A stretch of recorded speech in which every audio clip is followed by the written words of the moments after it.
Wait! Pagpipray sana kita eh. Huwag ka munang umalis. Wait! Lord, thank you for this man or woman na nasa harap po ng screen na ito, God. Ikaw po ang magpala sa kanya. Ikaw po ang magbigay ng solusyon sa kanyang mga problema. Ikaw po, Panginoon, ang mataas sa kanyang buhay, O God.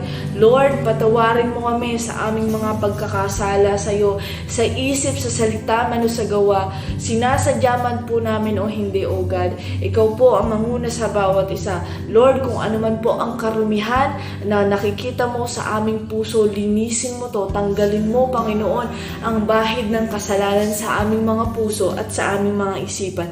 Lord, manguna ka sa aming mga puso, O God, sa aming buhay, sa aming pamilya, O God, at wala pong maitataas po sa amin kundi ang iyong pangalan, O Jesus lamang, O God. Marami pong salamat. To you be all the glory, honor, and thanksgiving. In Jesus' name we pray. Amen and amen. God bless po.